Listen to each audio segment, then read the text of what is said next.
The howl that tore through the night was not a call of celebration. It was a cry of shame, and it belonged to Elena Voss.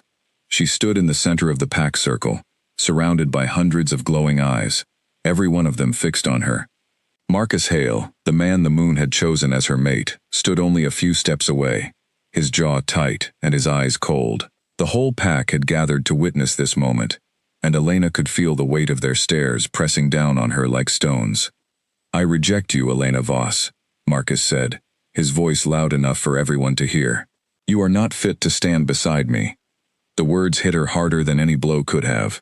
A rejection was not just cruel. It was a wound that went straight into the bond between two souls, tearing it apart in front of everyone. Elena felt her knees weaken, but she forced herself to stay standing. She would not fall in front of them. She would not give them that. Alpha Corwin watched from his raised seat at the edge of the circle, his expression unreadable. He was the leader of the Blackwood pack, a man known for his strength and his lack of patience for anything he saw as weakness. Beside him sat his advisor, a thin man named Simon Blake, who leaned close and whispered something into the Alpha's ear. Elena's eyes searched the crowd for a friendly face, someone who might step forward and say this was wrong. But no one moved. No one spoke. The pack she had grown up in, the pack she had trained with, hunted with, laughed with, stood silent and let this happen. She was an Omega, the lowest rank in the pack hierarchy, and everyone knew that Omegas who were rejected rarely recovered. Some grew sick and faded away within weeks. Others simply vanished from packlands, never to be seen again. Elena understood, in that single moment, exactly what kind of future was being decided for her. "Please," she said quietly, though she hated herself for it. "Marcus, we have known each other since we were children. Whatever this is about, we can talk." "There is nothing to discuss," Marcus cut her off. "The bond is broken. It is done." Alpha Corwin rose from his seat, and the circle fell into deeper silence. "A broken bond is a bad omen for this pack," he said, his voice carrying easily across the clearing. "Elena Voss, you have 3 days to leave Blackwood territory. After that, you will be considered a trespasser, and you will be treated as one." Gasps rippled through the crowd, though none of them were gasps of protest. They were gasps of shock at how quickly the Alpha had decided her fate, as if she were nothing more than a problem to be solved and removed. Elena looked at Marcus one final time, searching his face for any sign of regret. She found none. He had already turned away, walking back toward his family, his shoulders relaxed as though a burden had been lifted from him. She realized then that to him, she truly was a burden, and nothing more. She turned and walked out of the circle. No one stopped her. No one called after her. The pack she had called family for 23 years let her go without a single word of comfort. Her small house at the edge of the territory felt different that night. Every object inside it, the woven blankets her mother had made before she passed, the wooden carvings her father had left her, the dried herbs she used for healing, all of it now felt like it belonged to someone who no longer existed. The Elena who lived here, who had hopes of a mate and a family, and a place in this pack, was gone. What remained was someone the pack had already decided to erase. She sat by the small fire that night, unable to sleep, replaying the moment over and over. She thought about the years she had spent helping the pack healer, the nights she had stayed awake with sick children, the times she had given her own share of food to hunters who had returned empty-handed. None of it had mattered. None of it had earned her a single voice raised in her defense. By morning, word had already spread through the pack. She felt it in the way people avoided her eyes at the stream, where she went to collect water. She felt it in the way mothers pulled their children a little closer when she passed. Within a single day, she had gone from a quiet, respected member of the pack to something people feared might be contagious. A young girl named Nora, no older than 10, approached her near the edge of the trees. Nora had been one of the children Elena used to look after when her parents were away. "Are you leaving?" Nora asked, her voice small.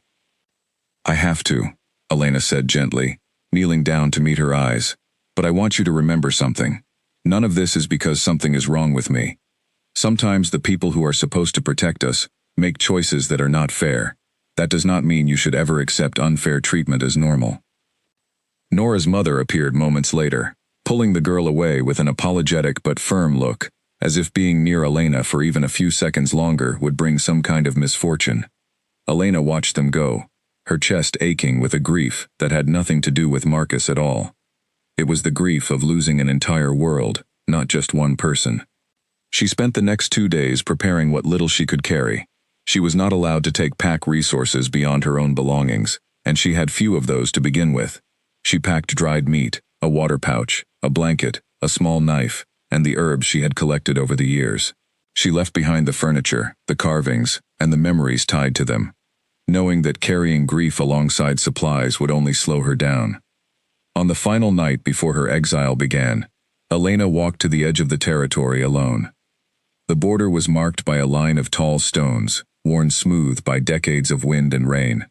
Beyond those stones lay land that belonged to no pack, wild and untamed, home to rogue wolves and dangers she had only heard about in warning stories told to children. She sat on one of the stones and looked back at the village lights glowing faintly through the trees.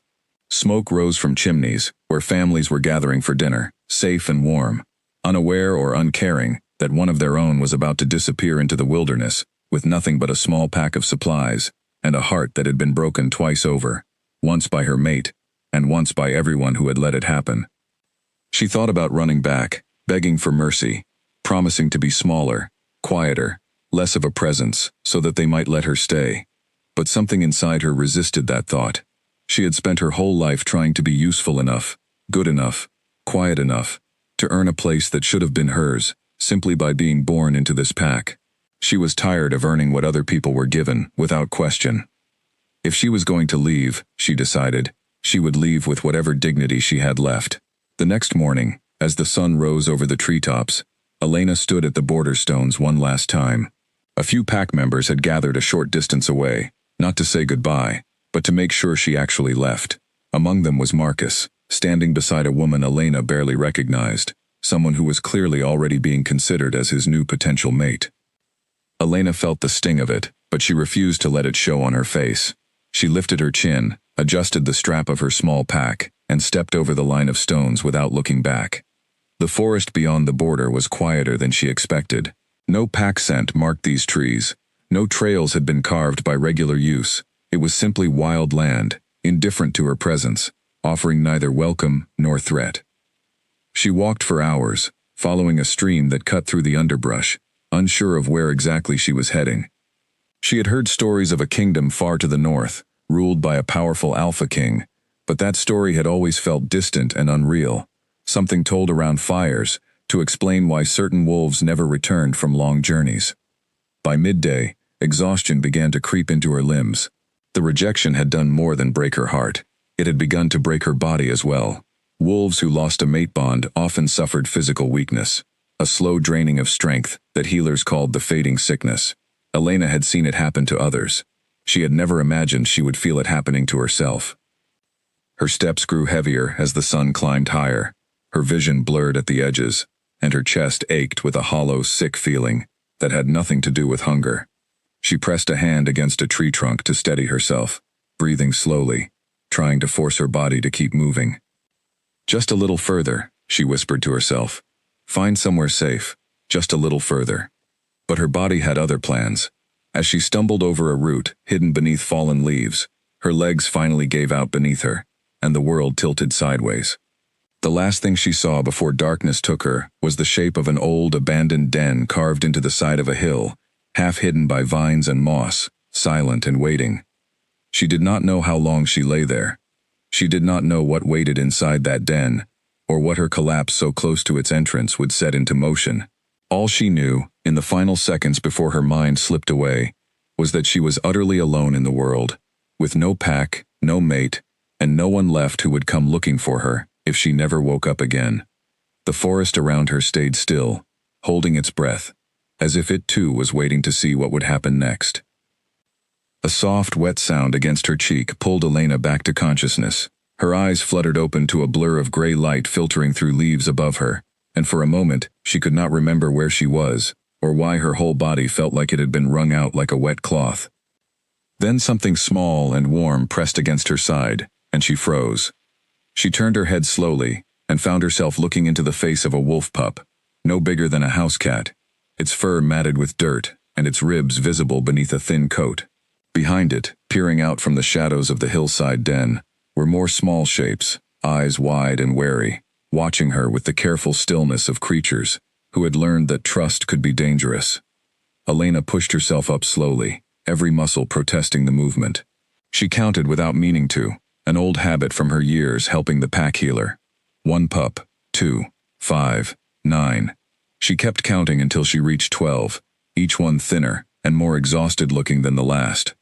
12, she whispered, her voice raw. Where is your mother? Where is your pack? None of them answered, of course, but the way they huddled together, the way their eyes darted toward the trees as if expecting danger to arrive at any moment, told her enough. These pups had no pack. They had no protection. They had been surviving on nothing but instinct and whatever scraps the forest offered. She remembered hearing rumors months ago about a territorial conflict far to the west, a small pack destroyed when a larger, more aggressive group had moved to claim their land. She had not paid much attention to the story at the time. It had seemed like something that happened to other people, in other places, far removed from her own life. Now she wondered if these pups were the last survivors of that very pack, left behind when the adults who might have protected them were gone. One of the pups, a small one with a patch of darker fur near its ear, crept closer and sniffed at her hand.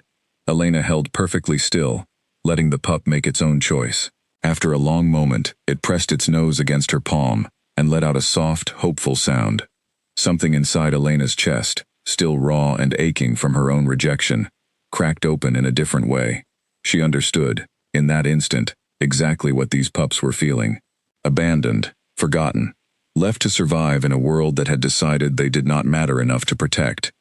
"You are not alone anymore," she said quietly, though she had no idea if the words were true or if she was making a promise she could not keep. Not today. She examined her surroundings properly for the first time. The den was carved into a low hill, its entrance partly hidden by a tangle of vines and fallen branches. Inside, it was dry at least, and large enough for the pups to huddle together for warmth. Whatever pack had once lived here, whoever had dug this den long ago, had chosen the location well. Her own body still felt weak, the fading sickness pulling at her energy like an invisible weight, but she forced herself to focus on something other than her own pain. She had spent years tending to the sick and injured in Blackwood. She knew what these pups needed, even if she was not entirely sure how she would provide it in her current state. Water first. She remembered the stream she had followed before she collapsed, and she guessed it could not be far from here. She gathered what strength she had and pushed herself to her feet, swaying for a moment before steadying herself against the den's stone wall. "Stay here," she told the pups, though she doubted they understood her words so much as her tone. "I will come back." The walk to the stream took longer than it should have. Her legs felt unsteady, and twice she had to stop and rest against a tree, breathing slowly until the dizziness passed. But she made it, filling her water pouch and cupping handfuls of water to drink herself before beginning the slow journey back. When she returned, all 12 pups were waiting near the den entrance, as if they had been watching for her the entire time.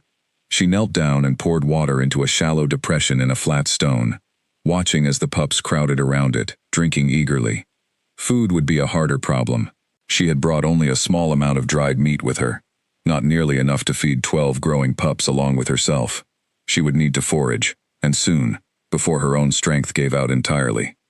Over the following days, Elena settled into a routine that left little room for grief, which she suspected was exactly what she needed. She spent her mornings searching for edible plants and roots, her afternoons hunting small game with a simple trap she remembered from her childhood, and her evenings tending to the pups, checking each one for injuries or illness, cleaning wounds with herbs she gathered along the way. She began to learn their personalities as the days passed. The pup with the dark patch near its ear, the one who had first approached her, was clearly the boldest of the group. She named him Ash, for the way his fur reminded her of dark embers. There was a smaller female who always stayed close to Ash, quiet and watchful, whom she named Willow. Another pup, larger than the rest and clearly the strongest, had a habit of standing guard at the den entrance whenever Elena left to forage. She named him Flint. One by one, she gave each pup a name, watching as they slowly began to respond to the sounds, turning their heads, or approaching when called. Hazel, Fern, Juniper, Clover, Sable, Rowan, Moss, Birch, Aspen, Names that felt like small anchors, tying these abandoned creatures to something more solid than survival alone.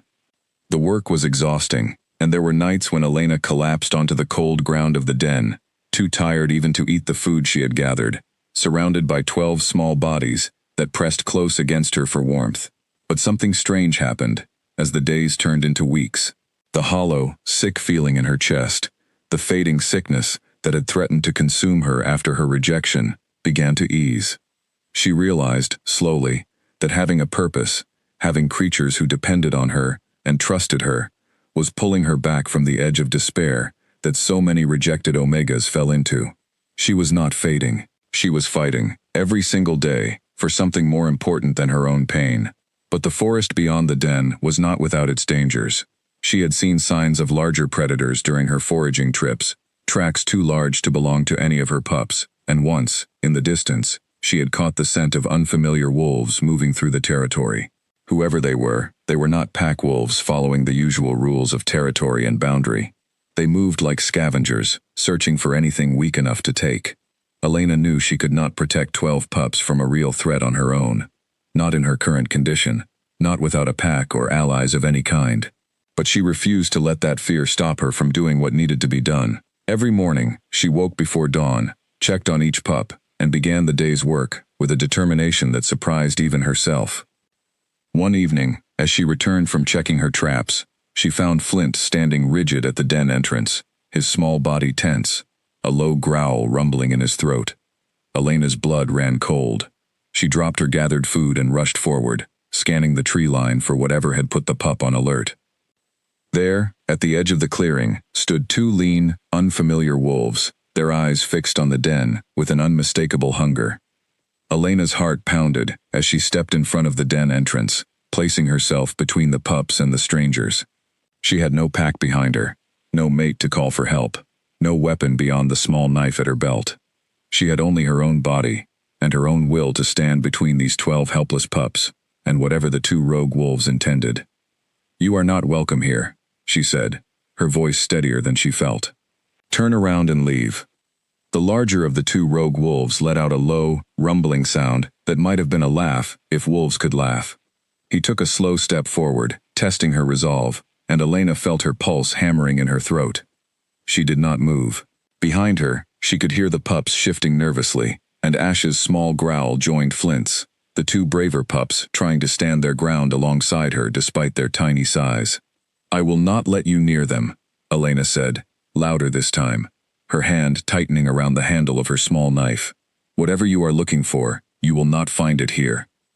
The 2 rogue wolves exchanged a glance, some silent communication passing between them, and for a moment Elena believed they might simply turn and walk away, unwilling to waste their energy on a single exhausted Omega and a den full of pups too small to be worth the effort. Then the larger one lunged forward, and the quiet forest exploded into motion.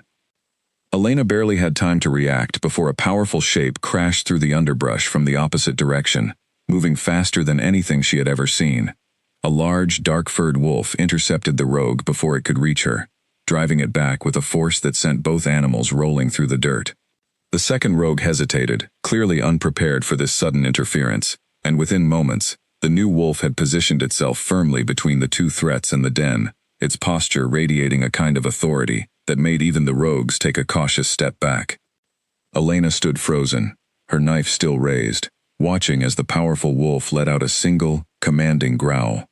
It was not loud, but it carried a weight that seemed to shake the very air. The 2 rogue wolves, sensing they were now outmatched, turned and fled into the trees without another sound. The tension did not leave Elena's body immediately. She kept her knife raised, uncertain whether this new arrival was truly an ally or simply a different kind of danger. The pups pressed close behind her, Flint and Ash still growling softly, though their growls had shifted from defiance to something closer to fear.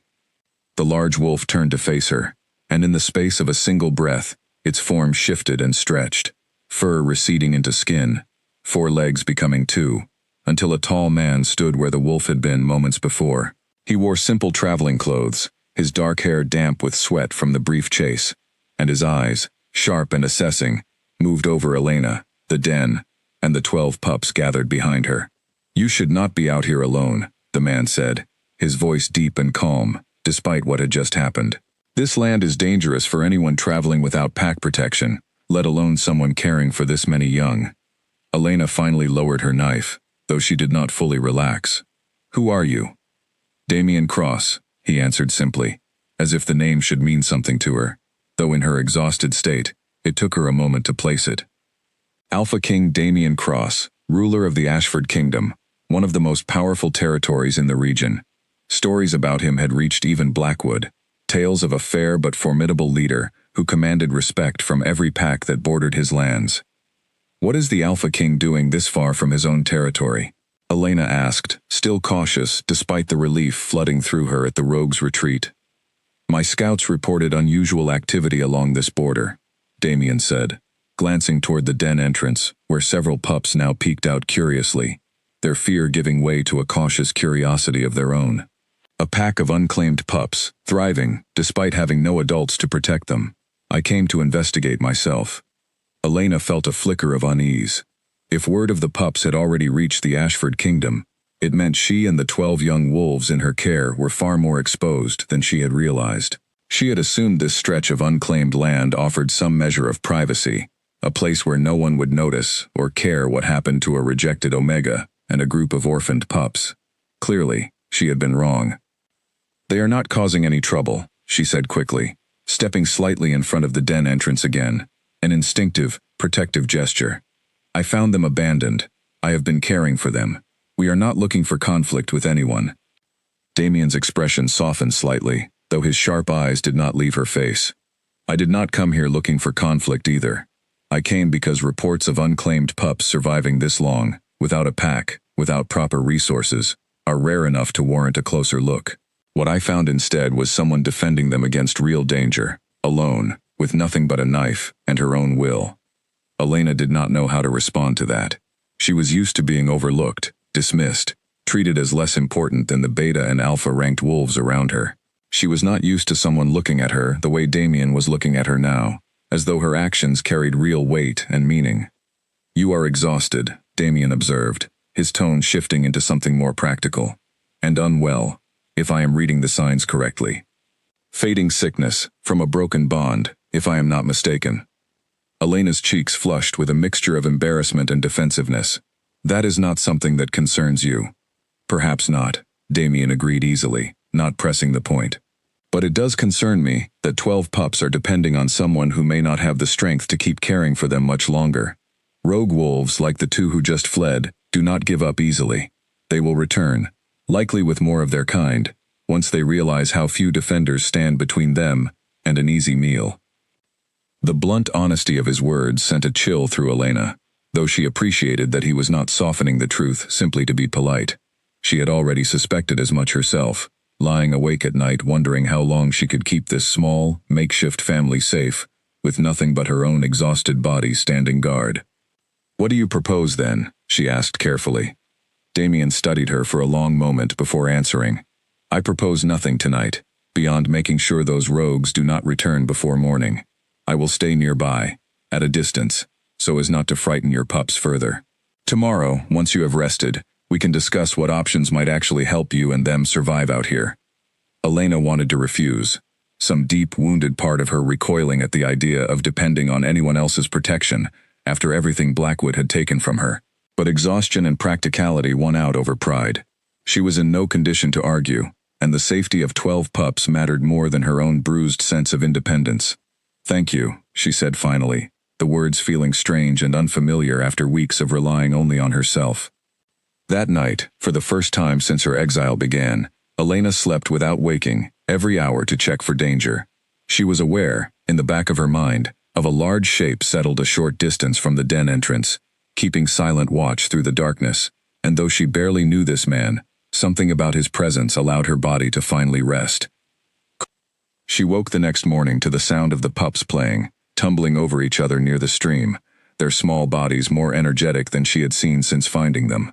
Damien sat nearby on a flat rock, watching them with an expression of quiet amusement, occasionally reaching out to steady a pup that stumbled too close to the water's edge.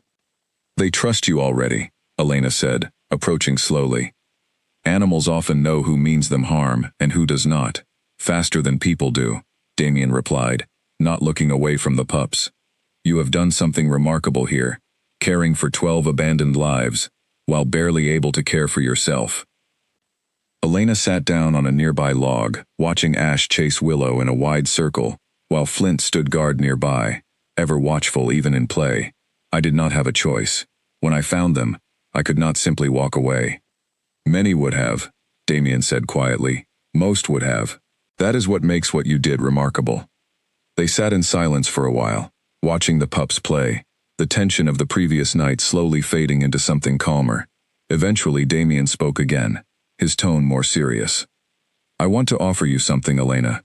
Shelter within Ashford territory, for you and for all 12 of them. Proper protection, proper resources, a place where none of you would have to fear rogue wolves, or the fading sickness or hunger ever again. Elena's chest tightened at the offer, gratitude and suspicion warring inside her in equal measure. She had trusted a pack before, had believed herself safe and valued, only to be cast out the moment she was seen as a burden. She was not certain she could survive that kind of betrayal a second time. Why would you offer this? She asked. You do not know me. You owe me nothing. Damien turned to face her fully, his expression open in a way that surprised her, because strength is not always about size or rank. What you have done here, protecting 12 lives with nothing but determination, shows more true strength than most alphas I have met in my life. Ashford could use someone like that, if you are willing. Elena looked back at the pups, now curled together in a pile near the stream, sleepy and content, in a way they had not been when she first found them. She thought about the danger that still lurked in these woods, the rogues who might return, the winter that would eventually arrive and make foraging even harder than it already was. She thought, too, about the pack that had cast her aside without a second thought, and the strange, cautious hope now sitting across from her, offering something she had never expected to find again. I need time to think, she said finally. Take all the time you need, Damien replied simply. I am not going anywhere until I know all 13 of you are safe. 3 more days passed before Elena finally allowed herself to trust the offer Damien had made. It was not a decision she reached quickly or easily. Every instinct she had built up over weeks of surviving alone told her to be cautious, to question every kind word, to expect betrayal hiding behind generosity. But each day that passed, Damien did nothing to confirm those fears. He kept his distance from the den, true to his word, appearing only during daylight hours to help her check the surrounding area for signs of the rogue wolves. He brought supplies from a small pack he carried, sharing food without ever making Elena feel as though she owed him anything in return. He spoke to the pups gently, never forcing his presence on them, letting each one approach him in their own time. Slowly, cautiously, Willow was the first to accept a piece of meat directly from his hand. Then Hazel curled up beside him during a quiet afternoon nap. One by one, the pups began to trust him, and Elena found it harder and harder to justify her own lingering hesitation. On the 4th morning, she finally spoke the words she had been turning over in her mind for days. I will come to Ashford. All of us will come. Something shifted in Damien's expression, a relief he did not bother to hide. You are making the right choice, I promise you that. The journey to Ashford territory took the better part of 2 days, made slower by the need to keep pace with 12 young pups who tired easily and needed frequent rest. Damien proved endlessly patient throughout the trip, carrying the smallest and weakest pups when their legs grew too tired to continue, and never once complaining about the delays. Elena watched him carefully during those 2 days, searching for any crack in his patient exterior, any sign that his kindness was simply a performance meant to win her trust, before revealing some hidden cruelty. She found nothing but consistency, and slowly, despite herself, she began to relax. When they finally crossed into Ashford territory, Elena was struck by how different it felt from Blackwood. The land itself seemed similar, forests and streams and rolling hills, but the atmosphere carried a different weight. Wolves they passed along the way inclined their heads respectfully toward Damien, but their eyes held none of the fear or cold judgment Elena had grown used to seeing directed at herself back home. If anything, the pack members they encountered looked at the pups trailing behind their king with open curiosity and warmth. They will wonder why I am bringing home 12 pups and a stranger, Elena said quietly. walking beside Damien as the pack's main settlement came into view. A cluster of well-built homes nestled among tall trees, smoke rising peacefully from several chimneys. "They will wonder," Damien agreed, "but they will also trust my judgment, because I have given them reason to trust it in the past. That trust is not something I take lightly, and it is not something I will waste on people who do not deserve it." Elena said nothing, though the words settled somewhere deep inside her, a small, warm reassurance she had not realized she needed. A young woman approached them as they entered the settlement, her expression open and curious rather than suspicious. She introduced herself as Grace Ellery, the pack's healer, and immediately turned her attention to the pups, kneeling down to examine each one with gentle, practiced hands. "They are underweight," Grace observed after a few minutes, "but healthy enough, given the circumstances. With proper food and rest, they should recover fully within a few weeks." "And her?" Damien asked, nodding toward Elena. Grace's eyes turned to Elena, studying her with the same careful attention she had given the pups. "Fading sickness," she said after a moment, echoing Damien's earlier assessment. "Not advanced, but present. Rest, proper nutrition, and time away from further stress should reverse most of the damage.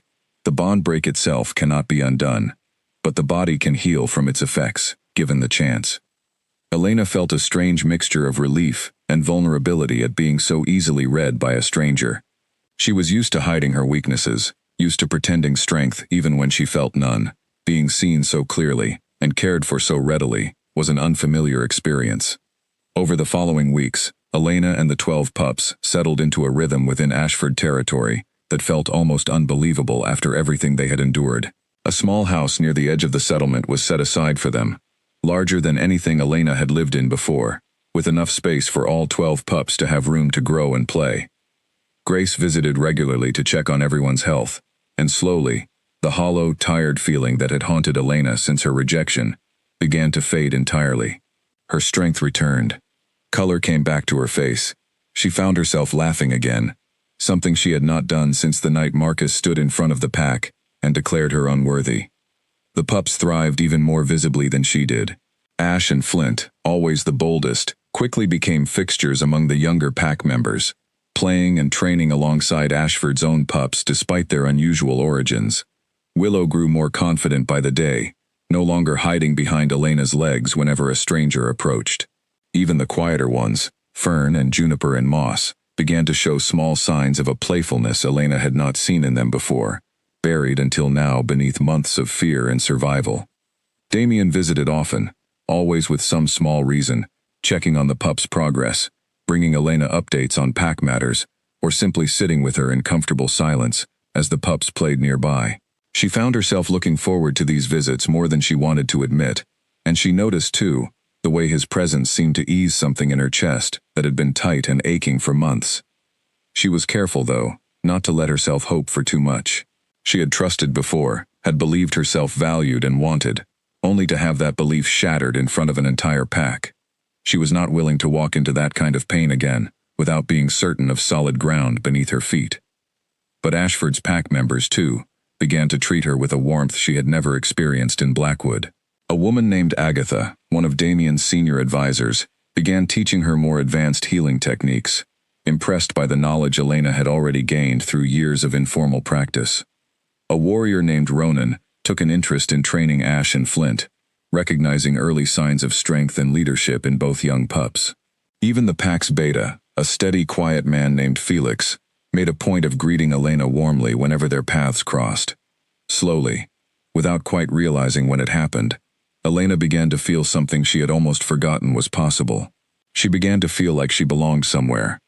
One evening, as autumn settled over the Ashford territory, and the pups slept soundly in their shared den for the night, Damien found Elena sitting alone near the edge of the settlement, watching the last light fade behind the tree line. "You seem troubled," he observed, settling onto the ground beside her without being invited, though she found she did not mind. "I am not troubled," Elena said slowly, searching for the right words. "I am simply unused to being happy. It feels strange, after everything. I keep waiting for it to be taken away." Damien was quiet for a long moment before responding. "I cannot promise you that nothing will ever go wrong again. Life offers no such guarantees. no matter how much power or protection surrounds you. But I can promise you this, whatever comes, you will not face it alone, not while you and those 12 pups are part of this pack. Elena turned to look at him, searching his face in the dim light for any hint of the performance she still, occasionally, feared might be hiding beneath his kindness. She found only sincerity, steady and unwavering, the same quality that had drawn the pups to trust him so quickly. Blackwood will not simply forget I exist, she said quietly. If they learn where I am, if they learn I have found protection and a place among a powerful pack, they may see it differently than you do. Let them, Damien said, a note of quiet steel entering his voice. Whatever claim they believe they still hold over you, whatever games they wish to play, they will find that Ashford does not tolerate cruelty toward its own, no matter where that cruelty first began. Elena did not know, in that moment, just how soon those words would be tested, but something about the certainty in his voice allowed her, for the first time in months, to believe that the future might hold something other than fear. Winter arrived earlier than expected that year, dusting the Ashford territory with a light layer of frost that turned the forest silver each morning. Elena had never experienced a season change in a place that felt truly safe, and she found herself noticing small details she might have overlooked before.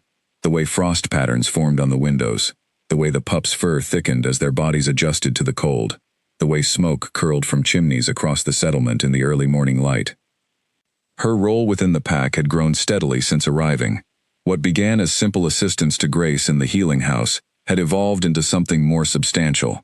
Elena's years of informal practice in Blackwood, combined with the more advanced techniques Agatha had taught her, made her a valuable asset to the pack's well-being.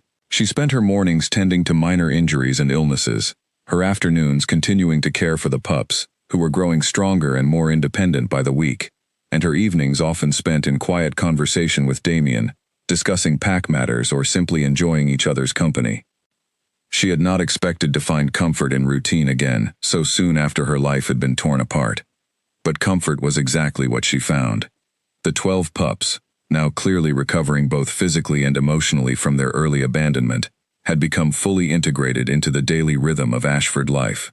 Flint had grown into an especially promising young wolf under Ronan's training, showing an instinct for protecting others that mirrored Elena's own nature. Ash remained the boldest of the group, quick to make friends among the other pack pups, while Willow had become unexpectedly close with Grace, following the healer around during her rounds with obvious fascination. Not everyone within Ashford welcomed Elena's growing presence without question, however. A woman named Priscilla, distantly related to one of Damien's advisors, made her disapproval known through pointed comments and cold glances whenever Elena was nearby. Priscilla had long assumed she herself might one day be considered as a potential mate for the Alpha King, and Elena's arrival, along with the obvious warmth Damien showed her, had clearly unsettled those assumptions. An Omega from a pack that could not even value her properly, Priscilla remarked one afternoon, her voice just loud enough to carry to where Elena stood nearby, tending to a young pack member's minor injury. One wonders what our king sees in someone so easily discarded by her own people. Elena said nothing in response, though the words stung more than she wanted to admit. She had spent months building a fragile sense of worth after Blackwood had stripped it away so completely, and comments like Priscilla's threatened to crack that foundation all over again. Grace, overhearing the exchange, stepped in without hesitation. Elena was discarded by a pack that failed to recognize her value, she said firmly, her tone leaving no room for argument. That failure belongs to Blackwood, not to her. Perhaps you should consider why our king has chosen to place his trust in someone who earned it through action, rather than in those who simply assume they deserve it through proximity. Priscilla's cheeks flushed, and she turned away without further comment, though Elena suspected the tension between them was far from resolved. That evening, Elena mentioned the exchange to Damien, though she downplayed the sting of Priscilla's words, unwilling to appear as though she needed defending.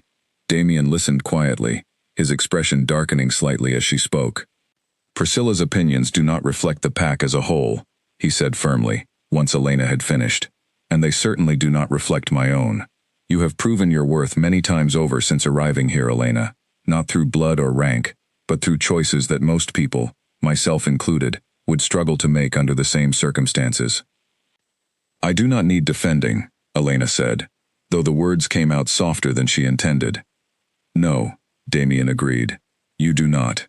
But you also do not need to face every unkindness alone anymore. That is what a pack is meant to offer, and what Blackwood clearly failed to provide. The mention of Blackwood settled uneasily between them, and Elena felt a familiar knot of anxiety tighten in her chest. She had allowed herself, over the past weeks, to believe that her old pack had truly let her go, that whatever claim they once held over her had ended the moment she crossed their border stones. But some small, cautious part of her had never fully released that fear, and Damien's earlier words about Blackwood not simply forgetting her existed, lingered at the back of her mind. A few days later, that fear proved justified. A scout named Nathan Cole returned from a routine patrol along Ashford's southern border, with news that made Damien's expression turn serious, in a way Elena had not seen since the day he first found her defending the pups. A small group of Blackwood wolves had been spotted near the border, watching Ashford territory from a distance, before retreating without making contact. They were not hunting, Nathan reported, standing before Damien in the main hall, with Elena listening nearby, her stomach tightening with dread. They were observing, counting patrols, mapping our borders. I believe they were gathering information. About what? Felix asked, though something in his tone suggested he already suspected the answer.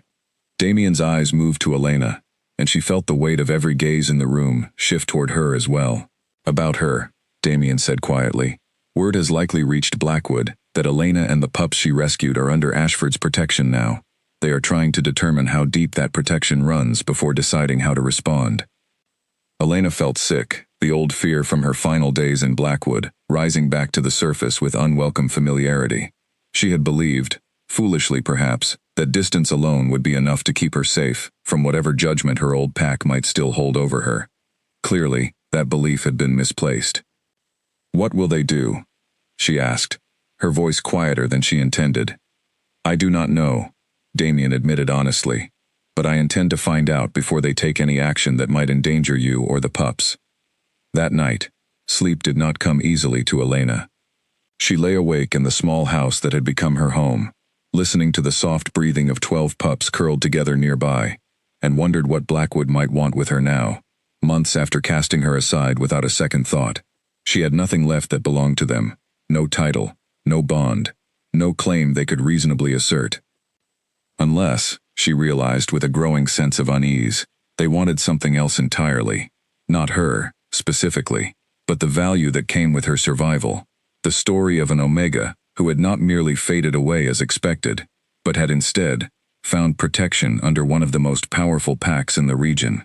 If that story reflected poorly on Blackwood's judgment, if it made Alpha Corwin appear cruel or foolish in the eyes of neighboring packs, he might be desperate to reclaim some measure of control over the narrative, even if that meant reclaiming Elena herself.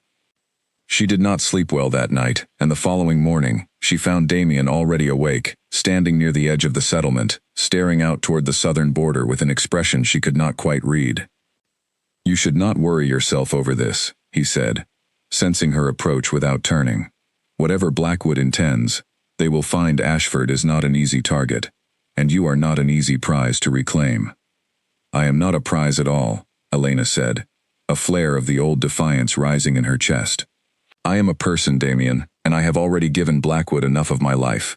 I will not simply hand over whatever peace I have managed to build here without a fight. Damien turned to face her fully, something like pride flickering across his features. No, he agreed. I do not believe you will. Neither of them knew, in that quiet morning moment, just how soon that resolve would be tested, or how far Blackwood was willing to go to reclaim what they had so carelessly thrown away. News of Elena's survival had reached Blackwood territory nearly a month earlier than Ashford's scouts realized, carried by a traveling merchant who had passed through both territories, and mentioned, almost in passing, the unusual story of an Omega who had rescued 12 abandoned pups and now lived under the Alpha King's protection. Alpha Corwin had not reacted well to the news. He sat now in his private chambers, Simon Blake standing nearby with his usual careful, calculating expression, while Marcus paced near the window, his jaw tight with an emotion Corwin could not quite identify, perhaps guilt, perhaps something closer to embarrassment. The story is spreading, Simon said carefully, choosing his words with the precision of a man used to delivering unwelcome news.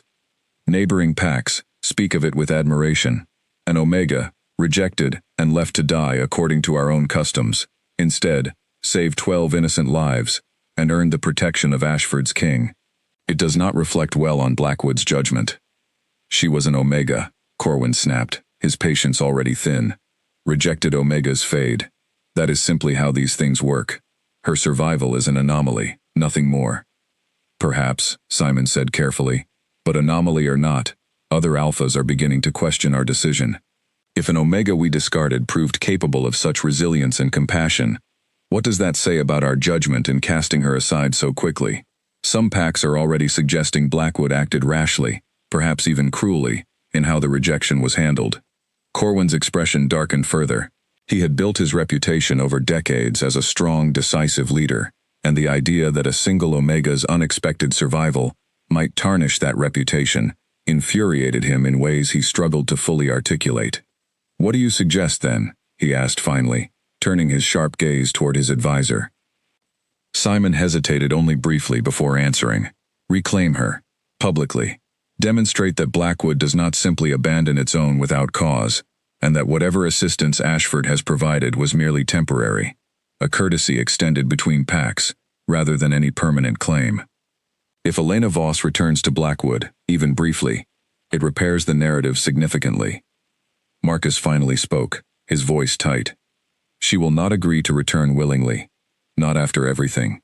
"Willingness may not be entirely necessary," Simon said carefully, his tone suggesting a plan already forming in his mind. "Blood ties and pack bonds are complicated matters. There may be grounds to argue that despite the rejection, Elena remains bound to Blackwood by blood, given that both her parents were born within our territory. Ashford's protection, however genuine, does not necessarily override those older ties." Corwin considered this for a long moment, weighing the political risk against the potential benefit. Confronting Ashford directly carried obvious dangers. Damian Cross was not a leader known for backing down easily, and provoking him unnecessarily could invite consequences far worse than a damaged reputation. But allowing this story to continue spreading unchallenged, allowing Blackwood's judgment to be questioned by every neighboring pack, was equally unacceptable to a man who had built his entire identity around unquestioned authority. "Send a formal request," Corwin decided finally. "Not a demand, not yet. A request for Elena Voss to return to Blackwood territory, citing blood ties as justification. If Ashford refuses, we will consider our next steps carefully. But let us first see how Damian Cross responds to a reasonable approach." Simon nodded, already turning to draft the necessary message, while Marcus remained near the window, his expression troubled in a way that suggested his feelings about the entire situation were far more complicated than simple political concern over pack reputation. The formal request arrived at Ashford 3 days later, carried by a Blackwood messenger who delivered it with visible unease, clearly aware that he was walking into potentially hostile territory, carrying a demand few would consider entirely fair. Damian read the message in the main hall, his expression growing colder with each line. Elena stood nearby, having been called to witness the message's arrival, her hands clenched tightly at her sides, as she waited to hear its contents. "They claim you as blood," Damian said finally, looking up from the parchment. "They request your return to Blackwood territory, citing ties through your parents' birth within their lands, despite formally rejecting and exiling you only months ago." Elena felt something cold settle in her stomach, though beneath the fear, a familiar anger began to burn as well. "They cast me out. They told me I had 3 days to leave, or be treated as a trespasser. Now they wish to claim blood ties they were perfectly willing to ignore when it suited them?" "It appears their concern is less about you specifically," Damian said, his tone carefully controlled despite the tension evident in his shoulders, "and more about how your survival and current circumstances reflect on their own judgment. Other packs are questioning Blackwood's decision to reject you so completely. This request is an attempt to repair that damage, not a genuine change of heart regarding your worth." The unfairness of it struck Elena with a fresh wave of anger. Blackwood had discarded her without hesitation, had let her walk into exile without a single voice raised in protest, and now, only because her survival had become inconvenient to their reputation, they wished to reclaim her, as though she were property rather than a person. "I will not go back," she said firmly, her voice steady despite the emotion churning beneath it. "Whatever claim they believe they hold, I reject it entirely. I owe Blackwood nothing, least of all my presence. I agree, Damien said, and I will make that position clear in my response. But I want you to understand something, Elena. Blackwood's request today is likely only the opening move in a larger effort. If a polite request fails, as I intend to ensure it does, they may escalate to something more forceful. I need you to be prepared for that possibility. Elena nodded, though a knot of anxiety tightened in her chest at the thought of what more forceful might actually mean. She thought of the 12 pups, now thriving and safe within Ashford's borders, and felt a fierce protectiveness rise up inside her that outweighed even her own fear. Whatever they attempt, she said, I will not let them take the pups, or myself, without a fight. I have already lost one home to their cruelty. I refuse to lose this one as well. Damien's expression softened slightly, though the tension in his posture remained. You will not face that fight alone, Elena. Whatever Blackwood decides to attempt, Ashford stands with you completely. That evening, as Damien drafted his formal response, rejecting Blackwood's request and firmly asserting Ashford's protection over Elena and the 12 pups, Elena found herself sitting with Grace near the healing house, the day's tension still weighing heavily on her mind. Do you think this will end peacefully? Elena asked quietly. Grace considered the question carefully before answering. Alpha Corwin values his reputation above almost everything else. That vanity may work in our favor, in the end. A direct conflict with Ashford would be far more damaging to his standing than simply accepting a firm refusal and moving on. But vanity can also make men reckless when they feel truly cornered. Elena absorbed this, watching as the last light of evening faded behind the tree line, and hoped, without much confidence, that reason would win out over pride before this situation forced anyone into a confrontation with no peaceful resolution available. Damien's response reached Blackwood territory 5 days later, delivered by his own trusted messenger, with clear instructions to wait for any reply before returning. The letter was polite in tone but unmistakably firm in substance, rejecting Blackwood's claim over Elena entirely, and stating, in language that left no room for misinterpretation, that Elena Voss and the 12 pups under her care remained under Ashford's full protection, by her own choice and with the Alpha King's complete support. Alpha Corwin read the response in silence, his expression growing tighter with each sentence, while Simon Blake stood nearby, already calculating the political fallout of this rejection.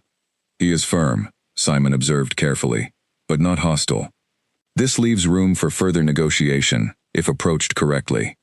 There is nothing left to negotiate, Corwin snapped, crumpling the parchment in his fist, before smoothing it out again, aware that destroying the physical letter would do nothing to erase the words already read and understood. He has made his position clear. Ashford intends to shelter her indefinitely, regardless of any claim we assert. Marcus, who had remained largely silent throughout the unfolding situation, finally spoke, his voice carrying an edge of frustration that surprised even himself. Perhaps we should simply let this go. She survived. She found protection. Why continue pursuing something that only risks greater embarrassment the longer it continues?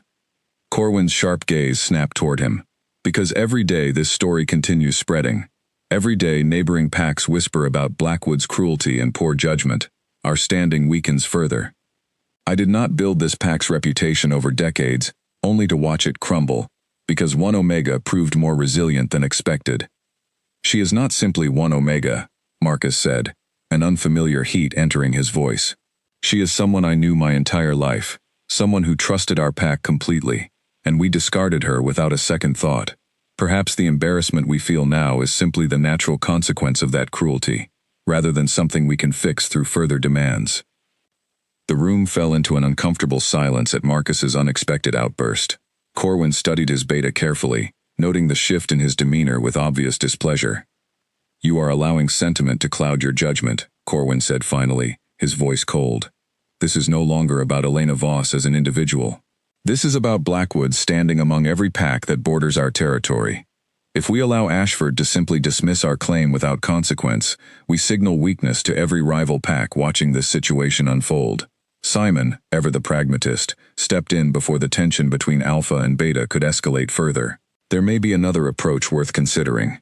Rather than demanding Elena's return outright, we could propose a formal gathering between the packs, a public meeting, where the matter could be discussed and resolved in front of witnesses from neutral territories.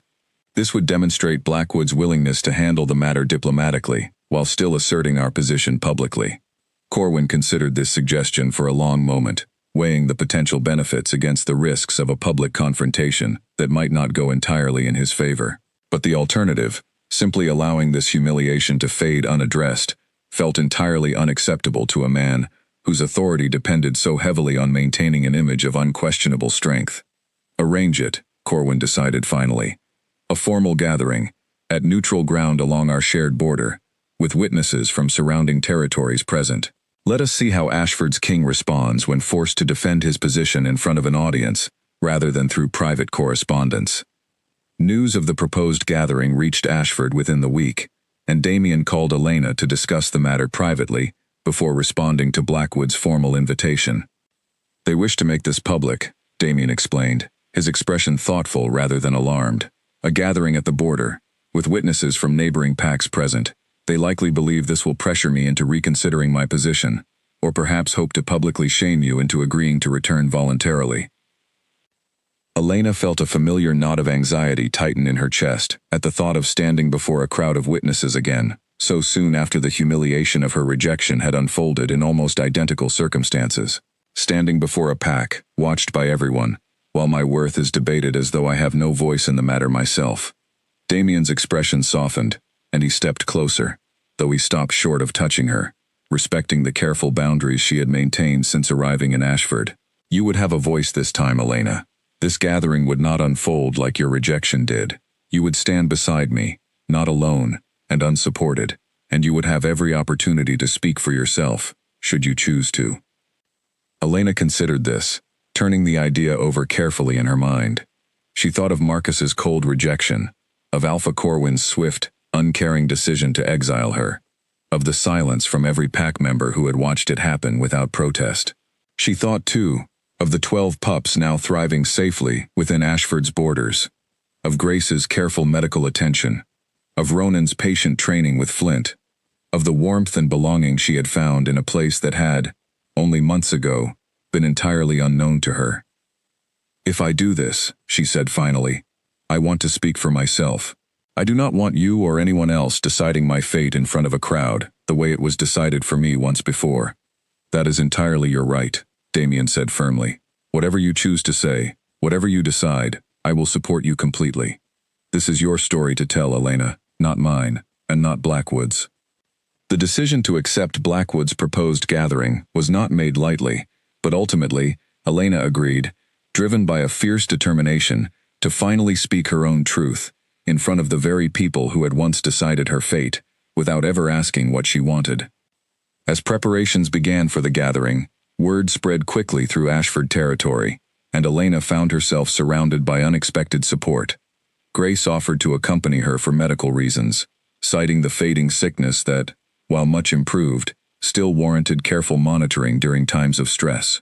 Ronan volunteered to bring Flint and Ash along, arguing that the pups themselves, now visibly thriving under Ashford's care, would serve as powerful evidence of everything Elena had accomplished since her exile began. Even Priscilla, whose earlier coldness toward Elena had never fully disappeared, found herself softening slightly as the gathering approached, perhaps recognizing that whatever personal jealousy she harbored mattered little in the face of the injustice Elena had endured. The night before the gathering, Elena sat with Damien near the edge of the settlement, watching the stars emerge over the quiet Ashford territory, her mind turning over everything she wanted to say, when finally given the chance to speak her own truth in front of witnesses who had once watched her humiliation unfold without protest. Are you afraid? Damien asked quietly. Yes, Elena admitted honestly, but I am also tired of letting fear decide my choices. Tomorrow, I intend to speak, regardless of how afraid I might feel standing there. Damien reached over, gently taking her hand in his, a small gesture that carried far more weight than words could have provided. Whatever happens tomorrow, you have already won something far more important than any argument or gathering could decide. You have built a life, a family, and a place where you belong, entirely through your own strength and compassion. Nothing Blackwood says or does tomorrow can take that away from you. Elena held on to those words as the night deepened around them, drawing strength from them as she prepared herself for whatever the following day might bring. The border clearing where the gathering took place had been used for generations as neutral ground between territories, a wide, open meadow marked by ancient stones, similar to those that had once separated Elena from the only home she had known.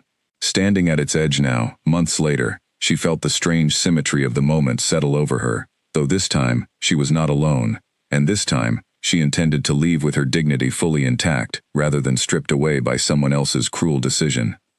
Representatives from several neighboring packs had gathered along the meadow's edges, drawn by curiosity over a story that had spread far beyond Blackwood and Ashford's borders.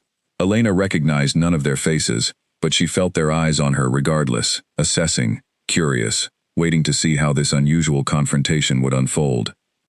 Blackwood's delegation arrived precisely at midday, led by Alpha Corwin himself, flanked by Simon Blake, and, to Elena's surprise, Marcus, whose expression carried none of the cold certainty he had shown the night of her rejection.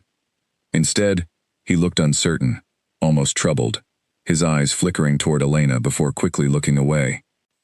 Damien stood beside Elena as Blackwood's delegation approached, Grace and Ronan positioned nearby with Ash and Flint sitting alert and watchful at their sides, the two pups having grown considerably since Elena first found them, now sturdy and confident, in a way that spoke clearly of the care they had received. Alpha Corwin's eyes moved over the scene, lingering briefly on the healthy, well-cared-for pups before settling on Elena herself, taking in the changes months of safety and proper nourishment had brought to her appearance. "Elena Voss," Corwin began, his voice carrying easily across the clearing, pitched deliberately for the benefit of the watching witnesses. "Blackwood formally requests your return to your birth territory, in recognition of the blood ties that remain despite the unfortunate circumstances of your departure." Elena felt her pulse quicken, but she forced herself to remain steady, remembering Damien's words from the night before. This was her story to tell, and she intended to tell it fully. "Unfortunate circumstances," she repeated, her voice clear and carrying, despite the tremor she fought to control. "You mean my rejection, my exile, given with 3 days' notice, after 23 years of loyal service to a pack that decided, in a single evening, that I was no longer worth protecting." A murmur rippled through the gathered witnesses, and Corwin's expression tightened slightly, though he maintained his composed exterior. "Pack customs regarding rejection are long established, Elena. You understand this as well as anyone raised within our territory." "I understand that those customs were applied to me, without hesitation," Elena replied. "And yet now, months later, when my survival has become inconvenient to Blackwood's reputation among neighboring packs, those same customs are suddenly flexible enough to reclaim me, through blood ties you were perfectly willing to ignore when I stood before you as a rejected Omega." The murmur among the witnesses grew louder, and Elena saw several neighboring pack representatives exchanging meaningful glances, clearly recognizing the inconsistency in Blackwood's position. Corwin's jaw tightened, and Elena sensed his careful composure beginning to strain under the weight of witnesses who were clearly not responding as favorably to his claim as he had hoped. "The pack's decisions regarding rejection are not made lightly," he said, though his voice had lost some of its earlier confidence. "Whatever transpired that evening was in accordance with tradition and law. Tradition and law that offered me no voice, no defense, and no consideration beyond how quickly I could be removed from sight," Elena countered, stepping forward slightly, her voice growing stronger with each word. "I was cast into unclaimed territory with 3 days' notice, weakened by fading sickness, and left to survive or perish, according to whatever fate the forest decided. I did not survive because Blackwood showed me mercy. I survived because I refused to let your cruelty decide the end of my story." She gestured toward the 12 pups now gathered nearby, Ash and Flint standing proudly at the front while the others watched curiously from a respectful distance. These 12 lives were abandoned as well, left behind when their own pack was destroyed, with no one willing to claim or protect them. I found them dying in the same wilderness Blackwood exiled me into, and I chose, despite my own weakness and grief, to give them the protection and care that had been denied to me. The witnesses' attention shifted fully toward the pups, several representatives nodding slowly as they took in the clear health and vitality of the young wolves, evidence impossible to dispute of Elena's dedication and capability. "Ashford offered me what Blackwood never did," Elena continued, her voice steady and unwavering now. "A place where my worth was recognized, through my actions, not dismissed because of my rank. Protection that came without conditions or cruelty. A family, built not through blood, but through choice and care. Alpha Corwin's expression had shifted from cold authority to something closer to visible frustration, aware that the gathering he had arranged to reassert Blackwood's dominance was instead exposing the very cruelty that had damaged his pack's reputation in the first place. This gathering was meant to resolve a legitimate claim, Corwin said, his voice tighter now, not to relitigate decisions already made according to established custom. Perhaps, Damien said, finally speaking for the first time since the confrontation began, his voice calm but carrying an undeniable weight of authority. The true purpose of this gathering has already been served, Alpha Corwin. Every witness present has now heard, directly from Elena herself, exactly how Blackwood chose to treat one of its own. Whatever claim you believed you held over her, I suspect these witnesses now understand precisely why that claim carries no true legitimacy. Corwin's eyes flashed with barely contained anger, but the gathered representatives from neighboring packs were already exchanging glances that carried clear disapproval, several of them shaking their heads slightly at the story that had just unfolded before them. Marcus, who had remained silent throughout the entire exchange, finally stepped forward, his expression troubled in a way that drew Elena's attention despite herself. "Elena," he said quietly, though his voice carried in the suddenly hushed clearing, "I owe you an apology I should have offered months ago. What I did that night was cruel and cowardly, and I have regretted it every day since, watching you build a life so much better than anything Blackwood offered you." Elena studied him carefully, searching for sincerity beneath the words, and found something that looked genuinely like regret, though it did little to soften the lingering hurt she still carried from that night. "An apology does not undo what happened, Marcus," she said finally, her voice quieter now, but no less firm. "But I appreciate that you found the courage to offer it, especially here, in front of everyone who witnessed my humiliation months ago." The gathering fell into an uncertain silence, Alpha Corwin visibly aware that whatever advantage he had hoped to gain from this public confrontation had instead slipped entirely out of his grasp, replaced by a growing recognition among the witnesses of exactly where the true fault in this situation belonged. The silence stretched long enough that Elena felt the full weight of every eye in the clearing resting on her, waiting to see what would happen next. She glanced toward Damien, finding steady support in his expression, and drew a deep breath before turning back to face Alpha Corwin one final time. "I have one more thing to say," she announced, her voice carrying clearly across the meadow, "and then Blackwood may do with this information whatever it wishes." Corwin's expression remained guarded, though he made no move to stop her from continuing. "I do not return to Blackwood territory," Elena said firmly. "Not today, not ever. Whatever blood ties you believe still bind me to that pack, I release them fully and completely, in front of every witness gathered here. My home, my family, and my life belong to Ashford now, by my own choice, freely made." A representative from one of the neighboring packs, an older woman Elena did not recognize, stepped forward slightly, addressing Corwin directly.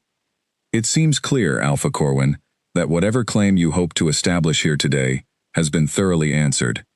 I believe this gathering has reached its natural conclusion." Murmurs of agreement rippled through the other witnesses, several of them already beginning to disperse, their curiosity satisfied, and their opinions on the matter clearly settled. Corwin's expression tightened with barely restrained frustration, recognizing that any further argument would only deepen the damage already done to Blackwood's standing among these observing packs. "Very well," Corwin said finally, his voice clipped and cold. "Blackwood withdraws its claim. Elena Voss may remain under Ashford's protection, if that is truly her wish." "It is," Elena said simply, refusing to soften the moment with false politeness Corwin had never earned. As the Blackwood delegation began preparing to depart, Marcus lingered a moment longer, his expression carrying a weight of regret that Elena suspected would follow him long after this day ended. "I hope you find happiness here, Elena. Truly, whatever failures existed between us, you deserve that much." Elena studied him for a long moment before responding. "I have already found it, Marcus. Despite everything Blackwood took from me, I found something better waiting on the other side of that cruelty. I hope, someday, your pack learns to treat its own with the same compassion I was forced to find elsewhere."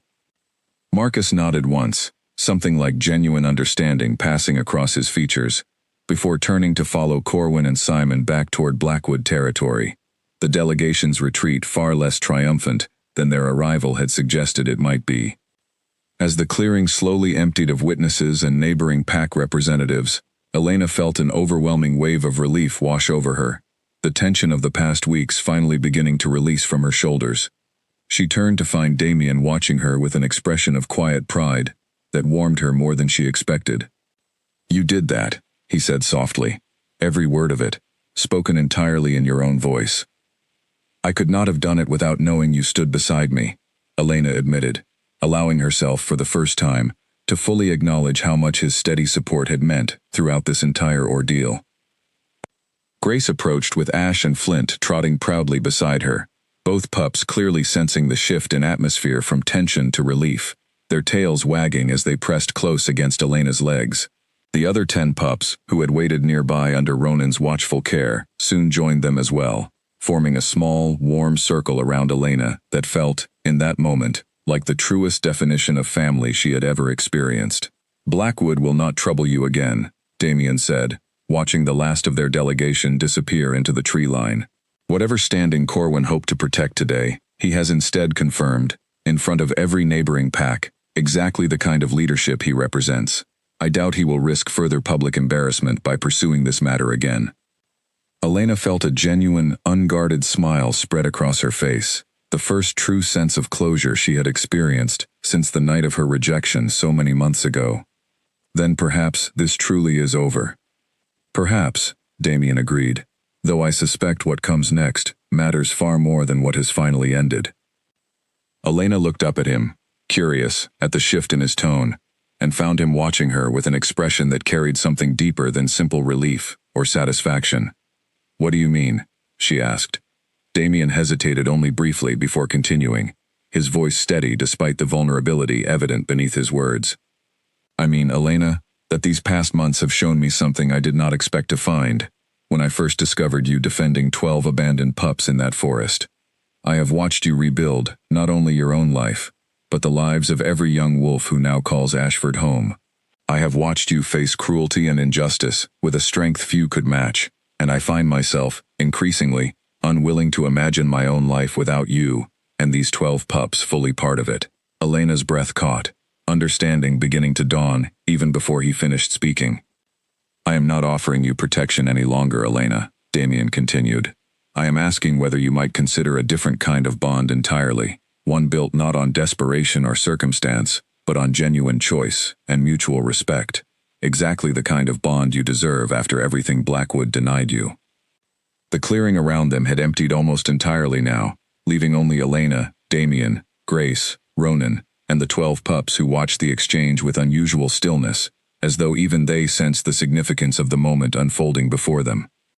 Elena felt months of grief, fear, and cautious hope finally settle into something clearer and steadier than she had allowed herself to feel since the night her old life ended, in front of an uncaring crowd. "Yes," she said finally, her voice carrying quiet certainty rather than desperate relief. "I would like that very much, Damien. Not because I need protection, but because I have come to genuinely care for you, in a way I never expected to feel again after Blackwood."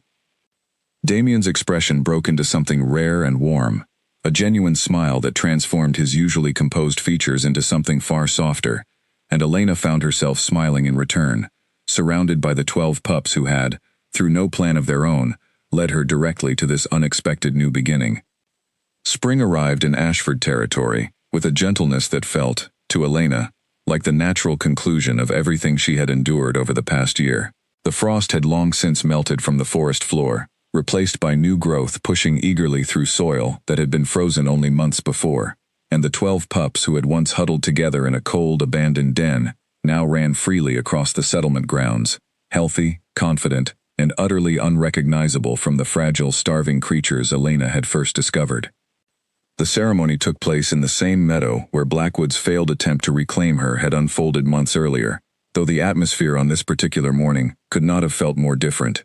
Instead of tension and cold judgment, the clearing was filled with warmth, laughter, and the presence of every pack member who had come to know and respect Elena during her time in Ashford.